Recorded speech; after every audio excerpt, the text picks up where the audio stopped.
अच्छा बाबूजी, आज बाबा साहब डॉक्टर B.R. अम्बेडकर की ये मिशन गीत जा रही है। मुझे आशा नहीं बल्कि विश्वास है कि एक गीत आप लोगों को जरूर पसंद आएगी।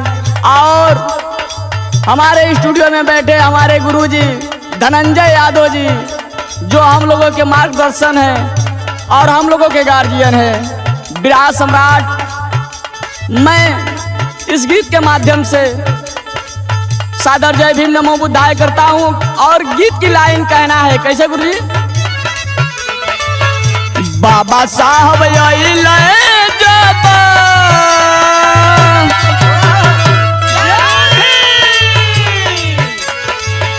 बाबा साहब जब भारत के नगरिया गुजे लागल नु हो, गुजे लागल नु हो, कुल और जय करिया गुजे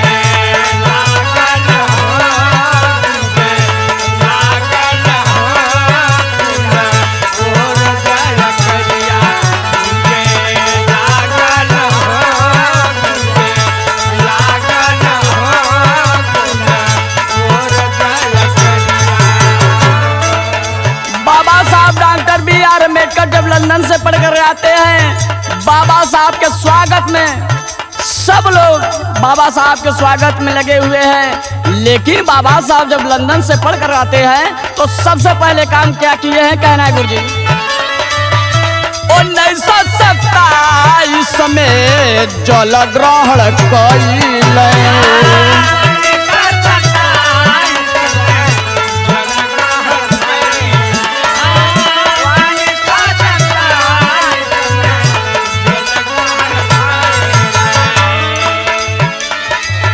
देखी के मनुवादियन के, देखी के मनुवादियन के जिया घबराइले,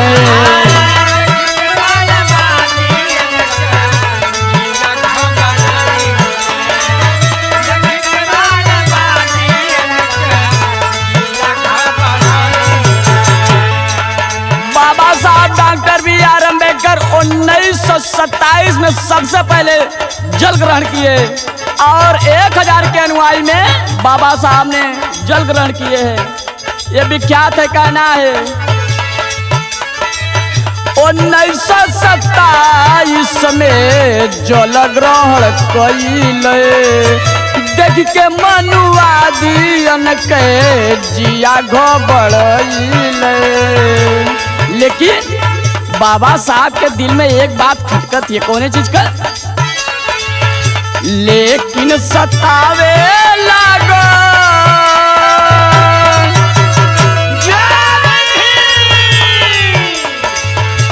लेकिन सतावे लागल अछूत के फिक्रिया गुजे लागल नु हो, गुजे लागल नु हो, चारों ओर जय करिया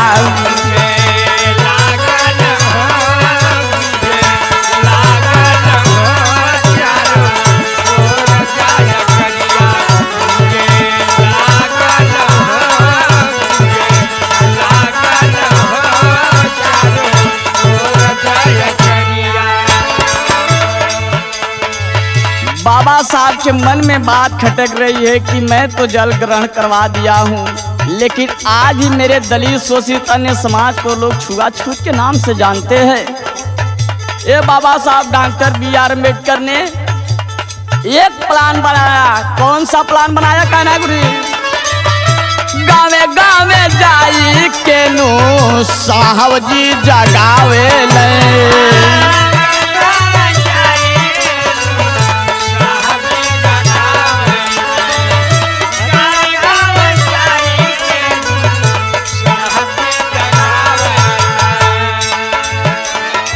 शिक्षित संगठित शिक्षित संगठित ज्ञानवा बतावे ले,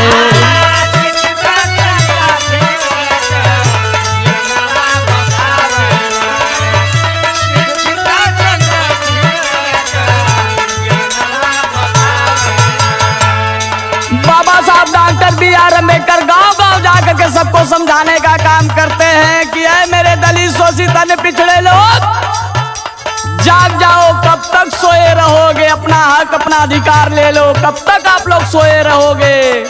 लेकिन बाबा साहब एक बात भी कह रहे हैं। क्या कह रहे हैं गुरुजी?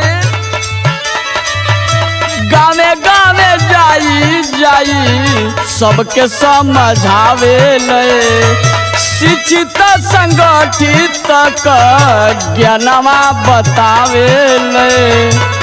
बाबा साहब कह रहे हैं क्या? संघर्ष करे खातिर,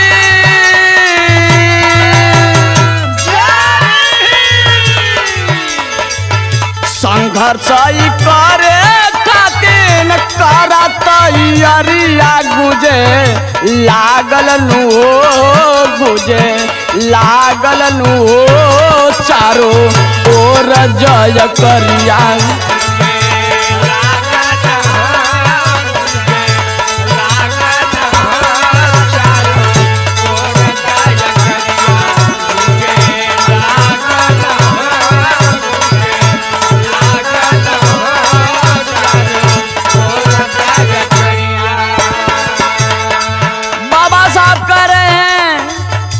शिक्षित बनो, संगठित रहो और संघर्ष के लिए आप लोग निकल जाइए, क्योंकि शिक्षित आप लोग रहेंगे तो शब्द से शब्द आप मार देंगे, और संगठित रहेंगे तो कोई आपको तोड़ नहीं पाएगा।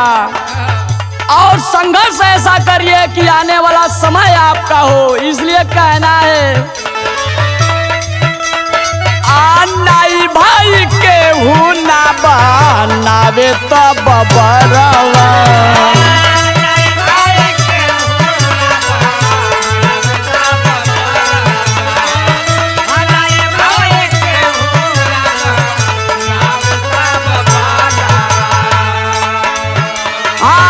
धोबी भाई सही सेना, धोबी भाई सही सेना धोवे ले कपड़वा।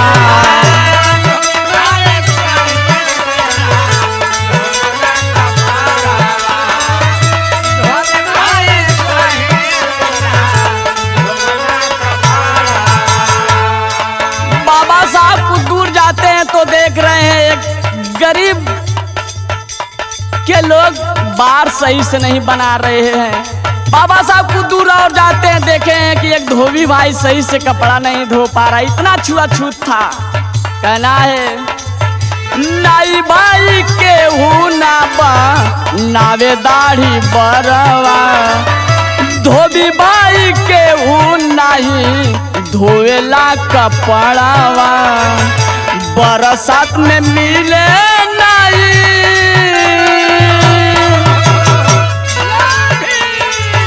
बरसात में मिले नहीं, ताने के छतरिया गुजे लागल नु, गुजे लागल नु, चारो ओर जय करिया।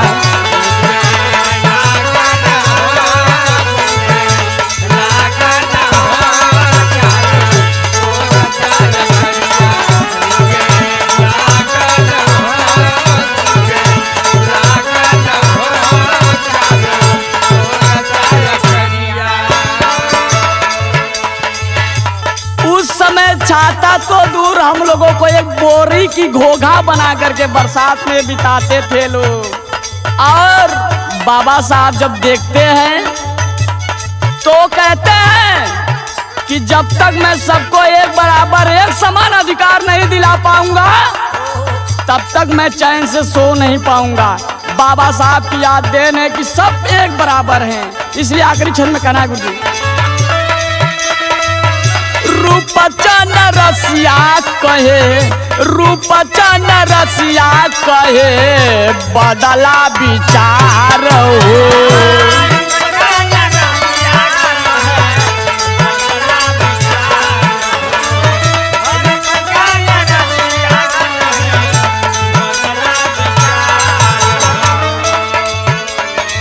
नहीं दक्षिणाई जाई, नहीं दक्षिणाई जाई तोहर अधिकार हो।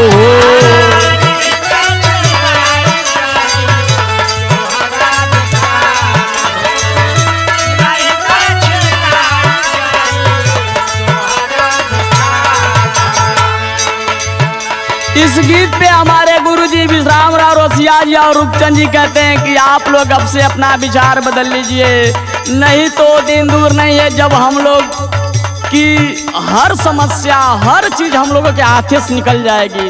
इसलिए कहना है रूपचंद रसिया कहे बदला विचार हो, नहीं तो चिनाई जाई तोहार अधिकार हो।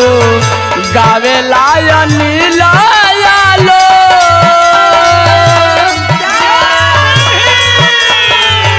गावे लाया नीलाया लोक भीम कलाय दरिया गुजे लागल नु हो, गुजे लागल नु हो चारो ओर जय करिया।